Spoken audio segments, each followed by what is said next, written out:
Hola, ¿cómo están? Mi nombre es Iván Carrillo y me da mucho gusto saludarles en este espacio de periodismo de soluciones para un mundo en constante cambio. Sean bienvenidos a Reporte Climático. Probablemente en medios de comunicación o en redes sociales se han encontrado con la idea de que las vacas son las grandes culpables de la alteración del clima, pues sus flatulencias atrapan mucho más el calor en la atmósfera que los gases de nuestros automóviles. Pero, ¿qué tan cierto es esto? ¿Se detendría el calentamiento global si todos dejáramos de comer carne de res? ¿Debería ser la ganadería una cosa del pasado?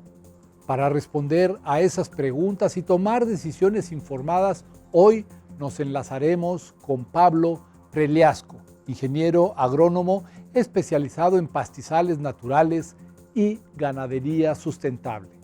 Él se encuentra en Argentina, uno de los principales países productores de carne vacuna a nivel mundial. Vamos a conocerlo después de nuestro recorrido por la actualidad climática en el planeta. Aunque se sabe que el cambio climático amenaza a la salud pública, sus consecuencias en este sector han sido subestimadas. Informes recientes de la Organización Mundial de la Salud, OMS, demuestran, por ejemplo, que durante las olas de calor, cada vez más largas, frecuentes y extremas, crecen las repercusiones en el bienestar físico y mental de las personas, especialmente las que pertenecen a grupos vulnerables. Es el caso de las infancias, que están experimentando dificultades para el aprendizaje. Las personas adultas mayores, por su parte, enfrentan más probabilidad de paro cardíaco e insuficiencia respiratoria. Y en lo que respecta a las mujeres embarazadas, están sujetas a vivir partos prematuros, condición que se ha convertido en la principal causa de muerte infantil. Con la finalidad de prevenir esa clase de desenlaces, la OMS y la Organización Meteorológica Mundial impulsan el trabajo conjunto entre científicos, médicos y funcionarios de gobierno para definir lineamientos, programas y acciones que disminuyan los daños del calor extremo.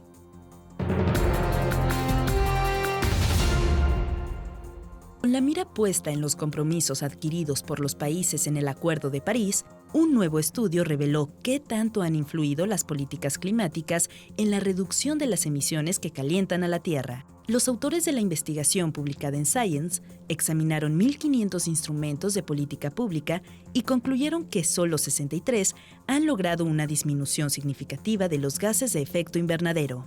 A menudo, los gobiernos reportan el impacto de sus iniciativas más populares sin una metodología de evaluación adecuada. Por ello, los investigadores procedieron en sentido inverso. Primero ubicaron grandes reducciones y luego buscaron atribuirlas a intervenciones específicas. El análisis tomó en cuenta a 43 países de los distintos continentes y el periodo 1998 al 2022. Las 63 políticas climáticas exitosas identificadas consiguieron una caída de 600.000 a 1.800.000 toneladas métricas de dióxido de carbono o equivalente, y funcionaron mejor cuando eran parte de un paquete de estrategias.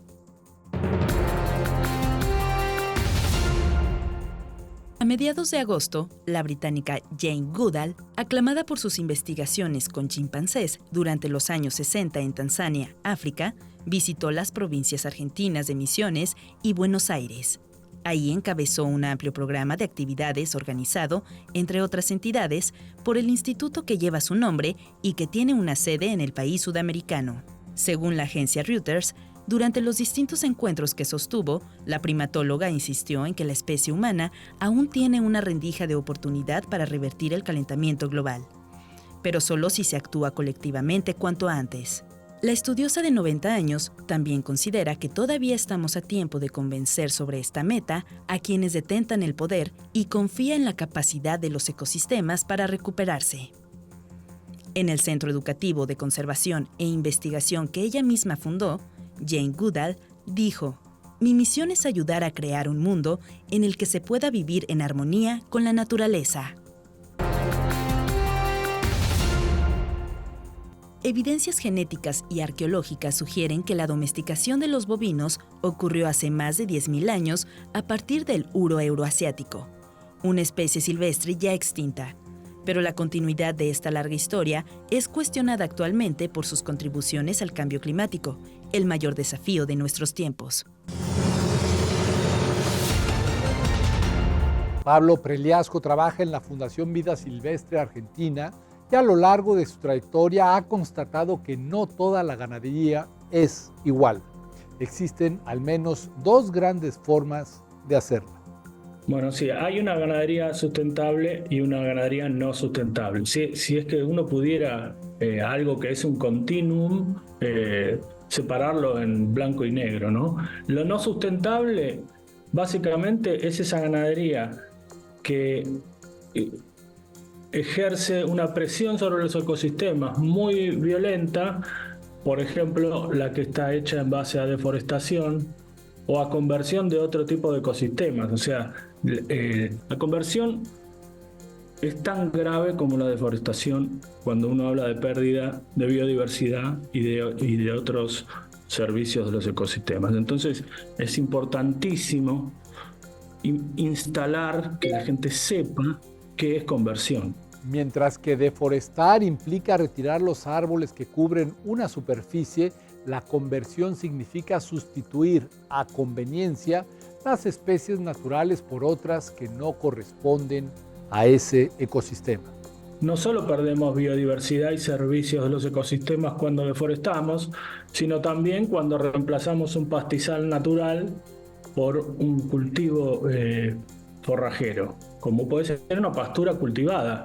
Uno siembra pasto donde había pasto, sin embargo, pierde toda esa biodiversidad originaria y pasa a tener solamente el pasto cultivado, que puede ser de origen africano, europeo, depende de la región donde estamos, ¿no?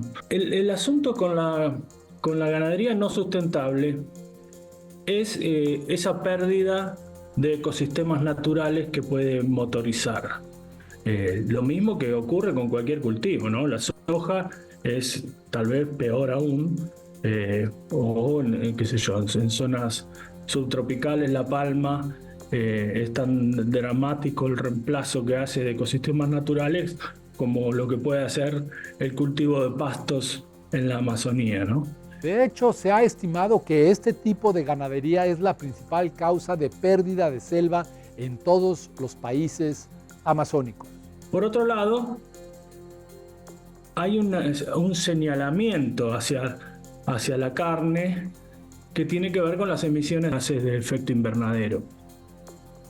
El calentamiento global está directamente relacionado con los gases de invernadero y básicamente los gases de invernadero tienen que ver con todo ese dióxido de carbono que sacamos de las entrañas de la Tierra y lo liberamos a la atmósfera. El CO2 o dióxido de carbono es el gas de efecto invernadero que más hemos emitido con nuestras actividades y su principal fuente es la quema de combustibles fósiles para producir la energía que usamos en las fábricas, los hogares y el transporte. Una vez que tenemos bien claro que el problema grave de nuestro planeta es que estamos quemando petróleo y gas y carbón, entonces sí, sabiendo eso, podemos decir, bueno, y algo podemos hacer con la ganadería. Pero no podemos decir que el problema del calentamiento global son las vacas, porque entonces no vamos a resolver el problema del calentamiento global. Vamos a estar atacando a las vacas en vez de atacar al petróleo. La industria de los combustibles fósiles ha aportado 75% del exceso de gases de efecto invernadero y la producción de ganado vacuno contribuye con 10%. Las vacas, a diferencia de nosotros, son animales rumiantes que tienen la capacidad genial de transformar celulosa en tejido corporal o proteína. ¿Por qué digo que es una capacidad genial? Porque es una capacidad que nosotros no tenemos, no tienen los pollos, no tienen los chanchos, pero la tienen los rumiantes. Ellos son capaces de agarrar pasto, el pasto no es alimento para nosotros porque tiene demasiada fibra, demasiada celulosa. La celulosa es lo mismo que compone la madera. O sea, hay fibras de madera adentro del pasto que hacen que nosotros no podamos comer eso. Pero las vacas tienen en su rumen unas bacterias que degradan esa celulosa. En ese proceso los bovinos liberan metano y lo hacen principalmente por la boca en forma de eructos. Entonces, ¿dónde está lo genial de eso? Que algo que no es alimento para humanos se usa para producir alimento para humanos, sea leche o carne. Entonces no hay una competencia con la alimentación humana. A diferencia de eso, cuando uno pone un pollo o un chancho y le da de comer maíz. Yo soy argentino, nosotros no comemos mucho maíz, pero me imagino que los centroamericanos y los mexicanos entenderán que hay una competencia directa entre la alimentación humana cuando le damos maíz a una vaca. Y lo más grave de que una vaca competiría con la alimentación humana si le damos maíz es que alrededor del 3% de la energía de ese maíz llega a la carne que come una persona en el plato. Y el 97% queda en el camino, en respiración y metabolismo, digamos. Entonces, a ver si dimensionamos esto. 97% de la pérdida de todo ese grano que le damos al maíz es mucha más pérdida que cuando nos horrorizamos porque el 30 o el 40% de los alimentos se van a la basura. A esta deficiencia de la ganadería no sustentable se suman los efectos del metano, un gas menos abundante que el CO2, pero con un poder de calentamiento de la atmósfera 80 veces mayor. Entonces, cuando uno ve animales alimentados a corral, tiene que darse cuenta de que ahí hay algo que hoy puede estar bien, pero si vamos a alimentar a 3.000 millones de personas más dentro de 30 o 40 años, empieza a explicar la desigualdad a dónde se va el alimento. Porque todo ese maíz que producimos, si se lo damos a vacas en un feedlot, es maíz que va a dejar de alimentar personas y va a alimentar exclusivamente clases medias que pueden pagarlo.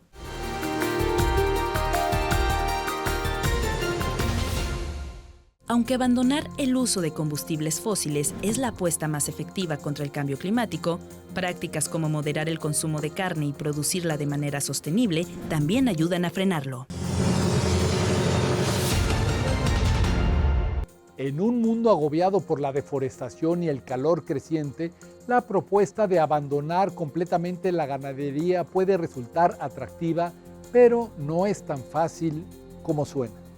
Bueno, la ganadería es muy importante para los argentinos, que somos grandes consumidores de carne vacuna, ¿no? Históricamente. Lo que no quita que en general la carne nos la comemos nosotros y no es que somos grandes exportadores de carne. En todo caso, ahora que hay una crisis importante y la capacidad de consumo de los habitantes bajó, queda un saldo mayor exportable. Por ahí hay políticas que favorecen esa exportación y entonces se exporta un poco más. Pero como sea, los argentinos siempre nos comemos la carne que producimos.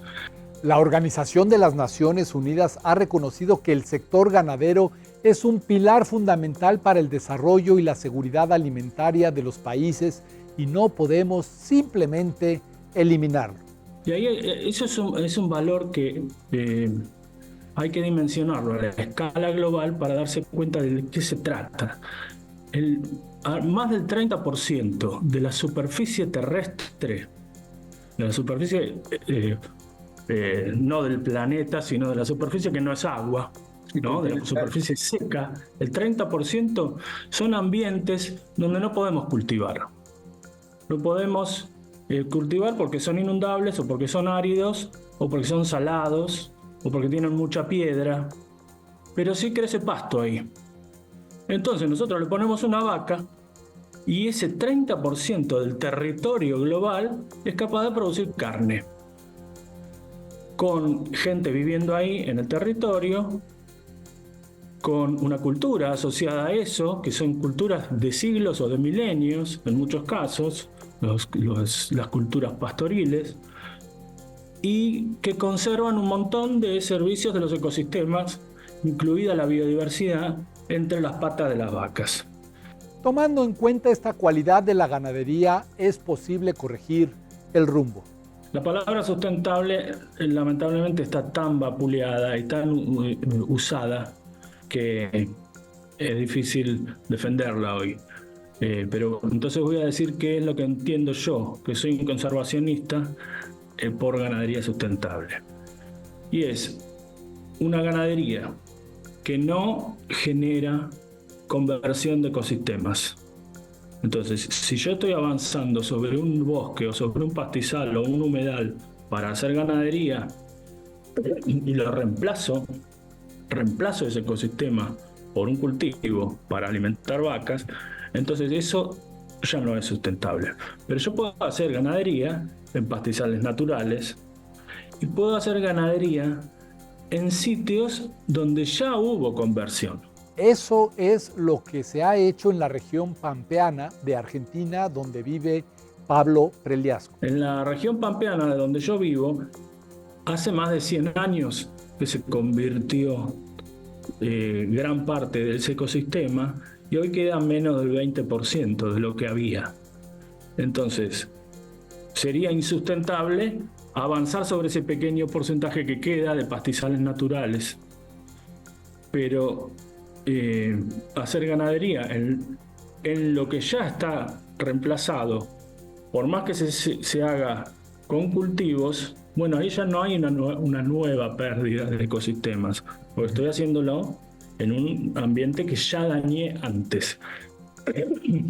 Ahí es donde surge la idea de la carne o de los productos, alimenticios o no, DCF, o sea, Deforestation and Conversion Free, o libres de deforestación y conversión.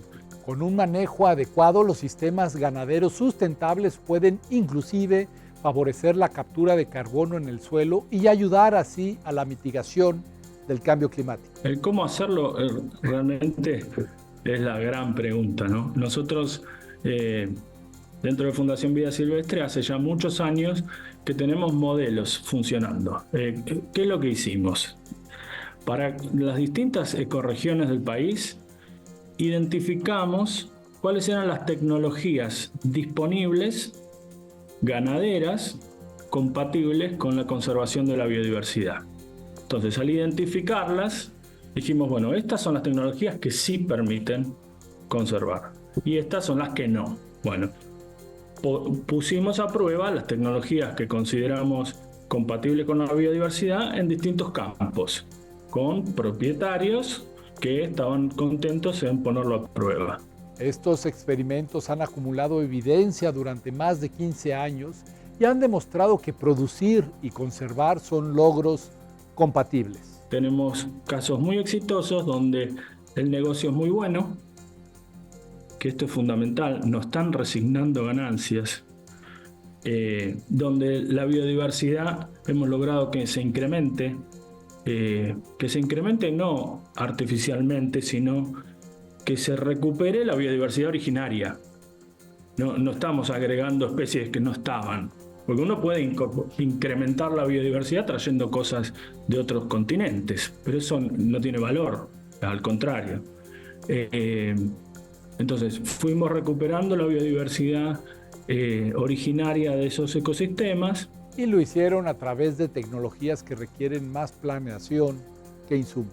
Básicamente es periodos de descanso del pastoreo, periodos donde se pastorea, se pone atención a algunas especies en extinción y entonces si hay un anfibio o un cérvido que está en problemas y está presente, bueno, tratamos de ajustar el manejo ganadero para que no afecte a ese tipo de fauna. Y bueno, y en zonas boscosas también identificamos tecnologías que eran capaces de conservar la biodiversidad de ese bosque haciendo ganadería bajo bosque, sin reemplazar el bosque, ¿no? Un elemento clave de esa clase de proyectos consiste en reconocer que la ganadería sustentable tiene sus limitaciones. Es viable en los bosques secos, sobre todo bosques más abiertos, pero no es posible hacer conservación de la biodiversidad con vacas en una selva húmeda, ¿no? En esos casos, uno lo que hace es dejar un área de reserva estricta y el resto se destruye el ambiente y se ponen vacas. Por eso no es... en la Amazonía uno no podría decir acá hago ganadería sustentable. Acá lo que haces es una ganadería que destruye, pero si dejas mucho bosque en la misma propiedad, bueno, en ese bosque que dejas sin trabajarlo, podés conservar biodiversidad. La principal ventaja de los pastizales para la ganadería sustentable es que la carne crece exactamente en el mismo sitio donde prosperan las funciones del ecosistema. Y esa es la carne que tenemos que defender, que es la carne que hizo famosa a la Argentina, porque era una carne de mucha calidad producida en ambientes naturales. Eso se fue perdiendo en los últimos años con una tecnologización innecesaria y bueno, hay casos en los que se puede volver, pero lo más importante es que no avancemos más sobre lo que queda. Y ese es el concepto que es importante dejar. Pero, ¿qué tan a tiempo estamos de detener la voracidad de la ganadería no sustentable? Esto nos responde Pablo Preliasco. Estoy convencido de que estamos a tiempo. El problema es cuando uno no es convincente. Digamos, yo puedo mostrar los números. Se gana igual o más plata, con una estabilidad económica mayor, porque hay menor riesgo en la inversión. A ver si me puedo explicar en este aspecto. Cuando uno hace inversiones de sembrar cultivos para alimentar ganado, tiene el riesgo climático y tiene el riesgo de los vaivenes interanuales del precio de los insumos que uso y del producto que vendo. Entonces hay años que son mejores para mi negocio y hay años que son peores. Estos riesgos ya son palpables y a finales del siglo el ganado en Brasil, Paraguay, Uruguay y el noreste de Argentina podría sufrir estrés por calor durante más de 6 meses cada año. Cuando las tecnologías que usas son de procesos, como las que nosotros proponemos, o sea, tecnologías que es usar mucho la cabeza, pero no estar gastando plata en insumos. Lo que genero es que estoy produciendo mucho con muy baja inyección de dinero. Eso me da mucha estabilidad porque cuando mi producto no vale, igual yo gasté poco. Y cuando mi producto vale, gano mucho. Eso le da mucha estabilidad no solo al negocio empresario que está produciendo carne, sino a la región que aunque sea un año malo, algo de ingresos va a tener. Y no andan a los saltos con años muy buenos y años muy malos, como pasa con las tecnologías de reemplazo de ecosistemas. Desde la perspectiva de Pablo Preliasco, todavía está pendiente un cambio cultural que haga de la ganadería sustentable una tendencia generalizada y esa tarea nos compete a todos. Que desde una ONG solos no lo vamos a hacer. Ayuda muchísimo actitudes como tiene la Unión Europea diciendo no voy a comprar carne que provenga de la deforestación. Si a futuro dijeran no voy a comprar carne que no sea libre de deforestación y conversión, entonces sería un golazo, porque ahí sí los mercados estarían mandando. Entonces, ¿qué necesitamos? Que el que va a la carnicería o al supermercado a comprar carne pida que sea libre de conversión. Y para esto hay que educar a los consumidores. Si los consumidores no sabemos qué es conversión y no la reclamamos, entonces el mercado no está ayudando a que crezcan este tipo de productos. Gracias por haberme acompañado hasta el final de este reporte climático. Mi nombre es Iván Carrillo y les espero la próxima semana con una nueva emisión y más periodismo de soluciones para un mundo en constante cambio.